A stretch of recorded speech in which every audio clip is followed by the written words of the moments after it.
Hello everyone. Today we are listening to Simoens, who is doing his PhD between here and the Ghent University of Belgium, and we'll talk about coding theory to the computing world. Okay, thank you. Okay, first of all, I want to thank the organizers of the SIMBa seminar to give me this opportunity to give the following talk. As Eva mentioned, I'm doing a joint PhD at both here UPC and Ghent University, and this PhD is funded by the FWO Flanders, the Research Foundation Flanders. And this talk will be very basic. I will introduce you to coding theory, both classical and quantum. So first, I will talk about classical coding theory, its basic principles, and then we will go into the quantum world. First of all, imagine that you're the captain of a boat and you're entering the harbor of Barcelona, and there's a control tower which will tell you where to head. So because the control tower can only send digital information, so zeros or ones, it might send you something like this. For example, if you have to go north, it will send 0, 0, and then you go north, and the same for east, south, or west. But if the person at the control tower makes a mistake, or if there is some noise on the channel, then it might be that 0 turns into 1, and instead of north, 0, 0, we get 1, 0, and we go south instead of north. This is something we obviously don't want. So coding theory tells us that we can add some more information to these code words so this does not detect mistakes, to detect some mistakes. For example, if we add one more bit, a parity check bit, such that the sum of the digits is 0 modulo 2, then if we make one mistake, for example, if instead of 0, 0, 0, we get 0, 0, 1, then we will recognize that this is a mistake because it's not a code word. And then we can ask the person at the control tower to send the information again. So we can detect one mistake. But in some situations, we cannot ask to send the information again, and we have to guess what the original code word was. So if we get 0, 0, 1, it might as well have been 0, 1, 1 or 1, 0, 1. So we have to make a guess, but this is not reliable. So what can we do? We can add some more information. We can add 2 more bits. And now, because every 2 code words here are different in at least 3 bits, we can detect up to 2 mistakes. And we can even correct 1 mistake. For example, if we get 0, 0, 0, 0, 1, then 0, 0, 0, 0, 0 is the closest code word. So it's the most likely that it would have been north, the original direction. So to summarize, coding theory tells us to add information to protect our messages better against errors. And I've written out this definition again here, but as I'm used to an AZERTY keyboard, and in my office there are only 30 keyboards, I made some typos. But luckily for you, the human brain is able to correct errors that in the code that is the English language. But from now on, let's assume that things are simple. So instead of the English language, we will consider just code words that are binary, so consisting of zeros and ones. And also the probability that 0 turns into 1 is the same as the probability of a 1 turning into a 0. This is summarized in this picture here. One of the core concepts of coding theory is Hamming distance, or distance for short. If you take any 2 code words, then the distance is the number of positions in which they are different.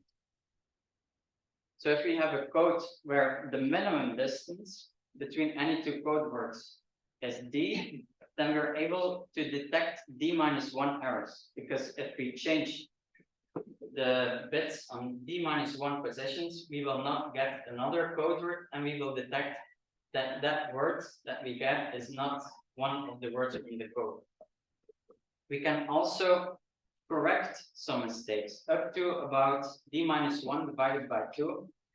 And you can imagine this geometrically by taking your code words as points in the plane, and drawing around them a circle with radius d-1 divided by 2.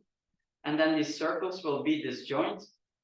And if we start with a code word, so if we start in the middle of such a circle and we make a few mistakes, then we'll still stay in that circle. So the closest code word will be the original code word. So we can correct these mistakes. Okay, so let's have a look at a very simple code, the repetition code. And this consists of two code words, like yes or no. And these are encoded as just repeating, in this case, 9 times the same digit. So 9 zeros or 9 ones. So the length of these code words is 9. And the minimum distance is also 9 because they differ in all their positions. So we can correct, we can detect 8 errors and correct up to 4 errors for this code. But a code of 2 words is not very interesting. In general, we want to create codes that have preferably many code words, so we can send different kinds of information. And the minimum distance has to be preferably large, so we can detect errors and correct them. But we also don't want the length of the code words to be too large, because then we have to send too much information. So the main problem of coding theory is an optimization problem. Given a length n and a minimum distance d, we ask ourselves, what is the largest number of code words we can construct?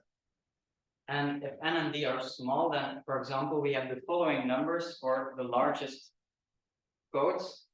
And if d is 1, for example, this tells us that every 2 code words have to be different in at least 1 position. In other words, they have to be different. So we can just take all 2 to the n words on n digits. So these are quite trivial numbers. And also if d is equal to 1, then we can use the repetition code consisting of 2 words. And this number will always be 2. Okay, now I want to mention in the table, these other numbers are less trivial, and how we get to these numbers is first of all by finding bounds on the numbers, and secondly by constructing codes. And one of the most popular constructions are those of linear codes that are subspaces of f2 to the n. f2 is the finite field on 2 elements, 0 and 1. And because this is a subspace, we can represent it by a matrix, a generator matrix, whose rows are vectors of a basis of that subspace.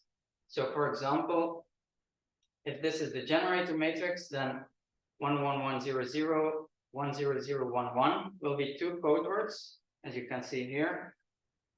Also, the 0 code word is always a code word because the 0 vector is always in a subspace. And because it's linear, the sum of any 2 code words is also in our code. So if we take the sum of these 2 rows, we get our 4th code word. And one of the things we can do for linear codes is also represent them by the parity check matrix, which is the generator matrix of the perpendicular space. So the rows are the basis of the vectors that are perpendicular to the vectors of the rows of G. For example, if we take the first row here and the first row here, and we calculate the inner product, then we get 1 plus 1 plus 0 plus 0 plus 0 is 2, is 0 modulo 2. So these 2 rows are orthogonal, and the same for all the other rows. So to check whether a code word is really a code word, it suffices to calculate the so-called error syndrome. So we do this multiplication of a code word C with the transpose of H, and if that is a 0 vector, then we indeed have a code word. But the error syndrome is also handy, not only to check whether a code word is really a code word, but also to correct mistakes. Because if we make some errors, then we can calculate for this new received word the error syndrome. And then that syndrome will tell us how we have to go back to get the original code word, where I will omit a bit of details. But the core idea here is that if we calculate the error syndrome, we can correct a code word without really having to look what the code word is. And this will also be important later on. Now, this is about all I wanted to say for classical coding theory.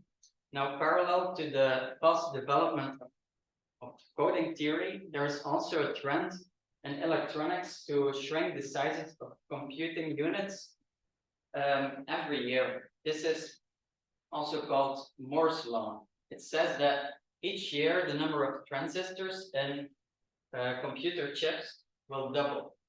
And up until today, this law has withstood. So every year, computers get exponentially better. But people believe that at some point, we have to shrink the sizes of computer units to be almost the size of atoms or even smaller. And when you go very, very small, you enter the quantum realm. So it's inevitable to encounter some quantum phenomena at some point. And this brings us to the second part of the talk, which is about quantum mechanics.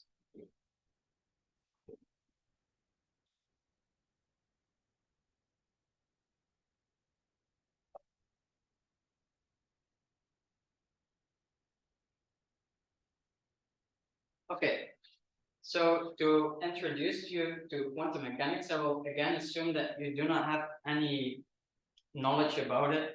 So I will explain to you one of the most famous experiments in physics, in quantum physics, the double slit experiment. Okay, so just like in relativity, when we go very large, when we have things of very fast speed, of very big mass, things get weird. And the same is true if we go very, very small, then things get weird as well. But before I explain this, let's consider something that we do understand. For example, a cannon that fires balls at a wall. And we place in front of this wall another wall that has a small slit. If we then fire balls from the cannon, some of them will bounce off against the first wall, and the ones that go through the slit will show something shaped like a line on the second wall. Okay, this is still understandable, I hope. Now let's replace the slit by two slits. If we do the same, then again, some balls will bounce up, and the ones that pass through the slits will go onto the corresponding lines on the second one. Good. Now we do the same but with water. So we fill the plane with water, and we drop a stone in front of the first one. Now we create waves, and when these waves reach the first wall, when they reach the slit, then afterwards they create new waves. So a new wavefront appears, creating a circular shape.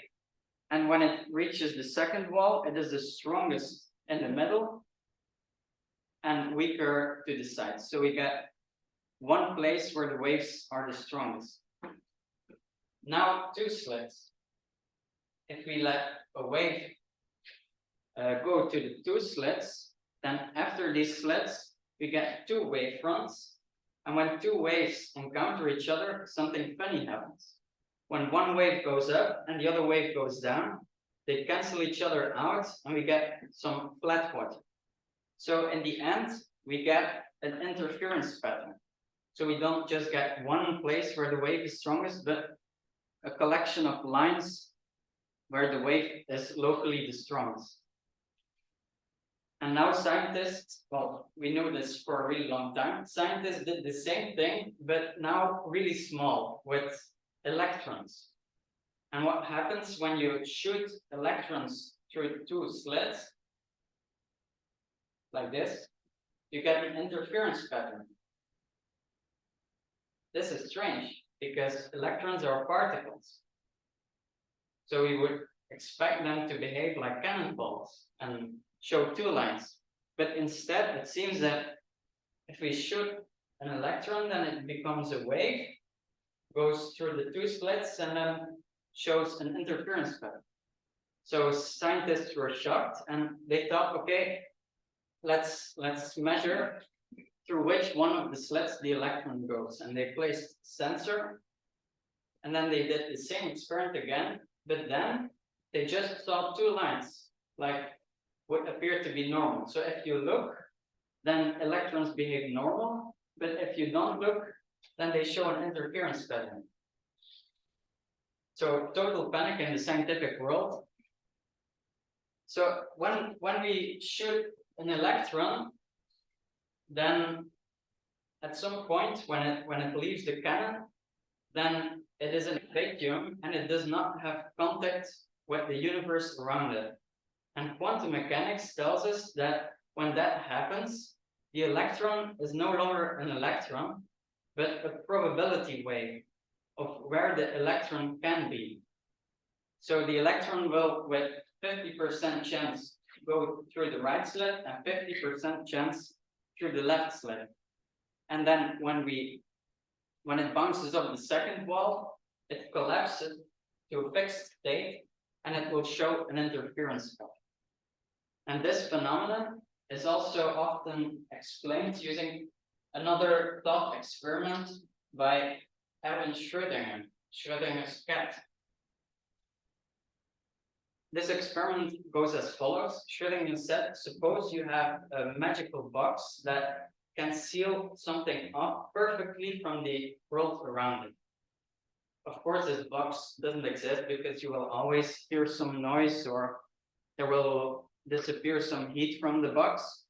But suppose it exists, then we can place a cat in that box, close it off from the world, and then quantum mechanics tells us that, well, after a while, when the cat has no food anymore, we would expect it to be either dead or alive. But quantum mechanics says no, it's 50% dead and 50% alive. Not dead or alive, but both at the same time.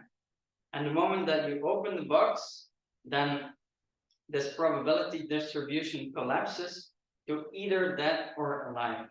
So only when you measure it, then you know what the exact state is. I hope that you are a bit shocked by this because, well, it was Niels Bohr who said that anyone who is not shocked by quantum mechanics, by quantum theory, has not understood it. Okay, so this experiment was one of the founding experiments for the discovery of quantum mechanics, and about 60 years later, quantum mechanics and information theory merged, and people began to think about quantum computers. This is probably the most common picture of a quantum computer. And it looks a bit exotic, but note that this thing here is mostly a device for making the temperature around the qubits, which are quantum bits, to make them cool down to a very low temperature so as to seal them away from the universe around it, just like the electrons in a vacuum. Now, the purpose of quantum computers was in the first place, and actually still is, to simulate efficiently quantum dynamics. Because everyday computers have a lot of trouble of doing this. But if we make computers based on quantum mechanics, then they can also simulate quantum mechanics more efficiently.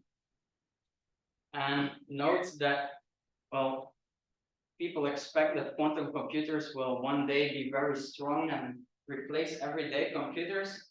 But note that at the current time, a normal computer can store about 1 trillion digits, trillion bits, while a quantum computer now can store about, I think the maximum is 1,000 qubits or so. So there's still a long way to go. But like I said, quantum computers run on qubits, and qubits are the alternative of ordinary bits. And they work a bit like here in this figure. This is like an electronic circuit.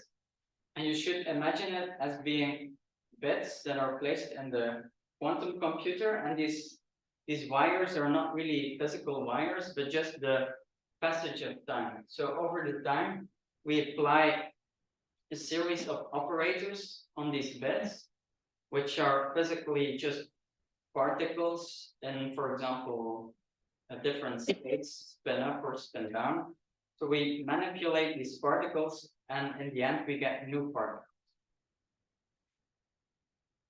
But it could happen that because this machine is not perfect, there is some noise from the outside, so errors can occur. And this is why classical coding theory has also moved on to quantum coding theory, because people want to be able to correct errors on qubits as well. But okay, let us look a bit at the math of qubits. What are they exactly? Classical bits are two numbers, 0 or 1, but qubits, on the contrary, are vectors. They are two-dimensional vectors over a complex field. And the easiest bits are the 0 and 1 bits, which are denoted by, well, this notation is a ket. So ket of 0 is the vector 1, 0, and the ket 1 is 0, 1. And then any qubit is the superposition of these two. So we do not have yes or no, but any linear combination of these two. So alpha and beta are complex numbers here, and the sum of their squares has to be 1. So visually, we have bits as being 0, 1, and qubits, some continuous spectrum between the two. Now you're probably wondering, why are these qubits vectors, and why in the complex space, and why this condition that alpha squared plus beta squared must be 1? Well, I cannot explain to you, because the reason why this is the case is because over the many years, some of the most brilliant scientists have done experiments, and it appeared that this formalism explains reality the best. So among one of them was Albert Einstein, who won a Nobel Prize for discovering things about these quantum states, and not so much for relativity as most people think. But to explain this takes a long time, and honestly, I myself don't really, well, no one really knows why it should be complex vectors. It just explains reality, and that's it. So it explains how these quantum experiments work, but also if you carry it out to bigger scales, it explains the periodic table of elements, the atomic structure, nuclear decay, and everything that we have been known long before. So instead of explaining it to you, I will rather give you the axioms of quantum mechanics. Well, there are more than 3 axioms, but I will give you the axioms that we need today. So first of all, a physical system is, well, one particle is a vector in C2, and a system of n different particles is the n-fold tensor product of complex vectors. And any evolution on such a system of n particles is described by a unitary operator. So an operator, a linear map that preserves the vector to be a unit vector. And thirdly, any measurement will cause our qubit to collapse to one of its basic states, just like with the experiments from before. Okay, so what is a quantum code now? It is a subspace of this state. For example, if we take 4 particles, then the corresponding code word might be 0, tensor 1, tensor 0, tensor 0. A bit similar to the classical code word 0, 1, 0, 0. But quantum code words can be much more exotic. For example, we can have the following tensor code. This is called the Bell state. If we measure it, then it will collapse to either 0 tensor 0 with probability 1/2, or 1 tensor 1 with probability 1/2. The first one tells us that both particles are in state 0, and in the second case, both particles are in state 1. But anyhow, both particles will always be in the same state. So this is called entanglement between particles. So many more mysterious things can happen in the quantum world. Now, if you want to do coding theory and you want to be able to correct errors, there are a few, obstacles, a few problems that we are dealing with. First of all, if we measure a quantum state, then it will be destroyed because it will collapse to a basis state. If we measure whether the cat is alive or dead, it will be either alive or dead, and we lose the information.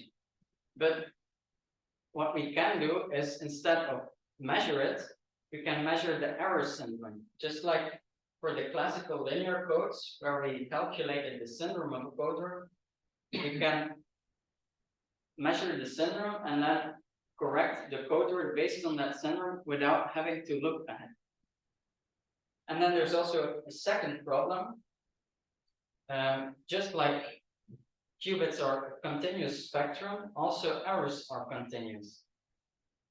Recall from the axioms that any evolution is a unitary operator, and in general, any error is just a unitary transformation.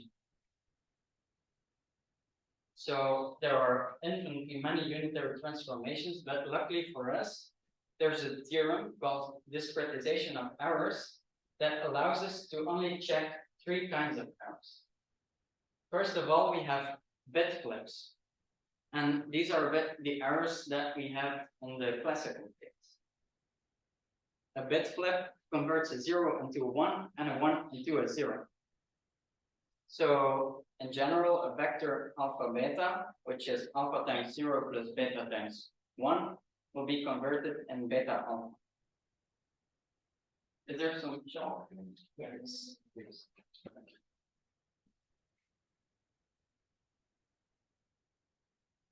We can also see this as a matrix multiplication of this vector alpha beta with the matrix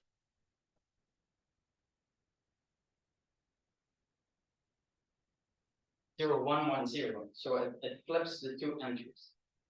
That's why it's called the bit flip. Now, we also have the following error, which is a bit more mysterious. It's the phase flip error.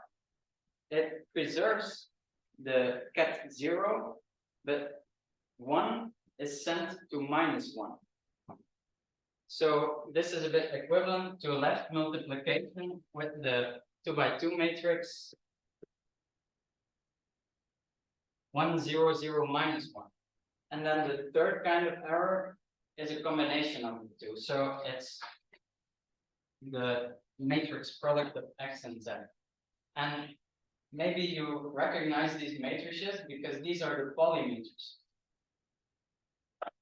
And they generate the Pauli group, which plays a central role in quantum mechanics. Okay, so let us consider a very simple quantum code, similar to the repetition code in the classical case. We can also do something quantum mechanically by sending 0 to 0 tensor 0 tensor 0, and the same for 1. And by linearity, now any code word alpha beta, so any vector, must be sent to alpha times this plus beta times this. And note that we cannot do something like sending alpha beta to the threefold tensor of alpha beta, which is also contained in the theorem called no cloning. Physically, this means that we cannot duplicate the state of a particle onto other particles. Okay, so this code here, this repetition code, it has dimension 2 because we encoded, well, one particle that has dimension 2. And it has length 3 because it's a tensor product of 3 vectors. And the minimum distance, you might think, okay, just like in the classical case, it's 3 because, yeah, these differ in 3 positions. But it's not, it's just 1. Because although we can detect 2 bit flips, we cannot detect any phase flips. Because if we do, for example, the phase flip on the first particle, then we send alpha cat 0, 0, 0 plus beta 1, 1, 1 to alpha 0, 0, 0 minus beta 1, 1, 1. So this is a different state. So code word is sent to another code word just by doing one error. So as you can see, the kinds of errors in the quantum world there are more errors than in the classical world. And due to this, quantum codes are in general also more complex to construct. And that's why I will also leave it with this example and not give you any other example of a good quantum code. However, the idea of quantum coding is the same as in the classical case. Given a length and a minimum distance, we want to find, to optimize this problem, finding the best quantum code with the maximum dimension. Okay. Finally, I want to mention what is a bit the equivalent of linear codes, but then in the quantum case, and these are the stabilizer. There's a lot of notation on this slide, and I don't expect you to read everything of it, but the main point of it is that the stabilizer code, which is a subspace stabilized by a certain subgroup of the Pauli group, it can be represented by a matrix, but similar to the generator matrix in the linear case. But this matrix has a property that every 2 rows are orthogonal with respect to the symplectic inner product. In particular, this led to a famous construction of quantum codes called the CSS construction, named after Calderbank, Shor, and Steen, which takes classical code and puts its generator matrix here and its parity check matrix here. And then this big matrix will have the property that any 2 rows are symplectic orthogonal with respect to another. So this creates a link between classical and quantum coding theory. Okay, so to summarize, classical coding theory is, I hope, to most of you quite intuitive, quite doable to understand, while quantum theory or quantum mechanics in general is counterintuitive. Secondly, for ordinary bits, we just have 2 numbers, while quantum bits can be anything between 0 and 1. So there are, well, it's something continuous. However, there is discretization of errors, which converts the problem on continuous vectors to a problem on discrete vectors. So quantum coding theory is still something within combinatorics. And also I want to mention that nowadays coding theory is mostly used for transmitting information between computers or satellites, while quantum coding theory is mostly used in quantum computers to store the information in a reliable way. And also, while coding theory has existed since the 1950s, quantum coding theory is rather new, and it's still in its toddler stage. And people believe that the 21st century will be the golden age for quantum coding theory. So there's still a long way to go. But fundamentally, these two types of coding theory have the same principles. We want to add redundant information, and we do not necessarily want to know what the code words are, but rather measure the syndromes in order to correct them. So that's it, and thank you for listening.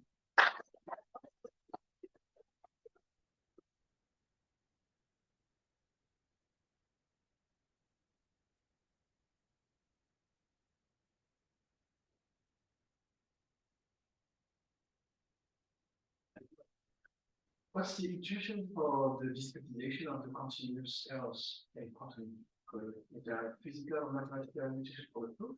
Or because it seems like Yeah, mathematically, any error is a unitary transformation, and the poly group has a property that it's a group of unitary matrix that is a basis for the matrix group.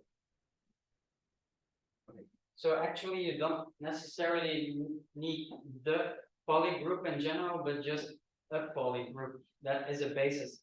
But for the binary case, it can be shown that this group is unique. Maybe follow up. Isn't there like a possibility that when there are changes to, let's say you have a vector which is alpha get 0 plus beta get 1. Then could these coefficients be changing? Because I don't see how this happens with this matrix here.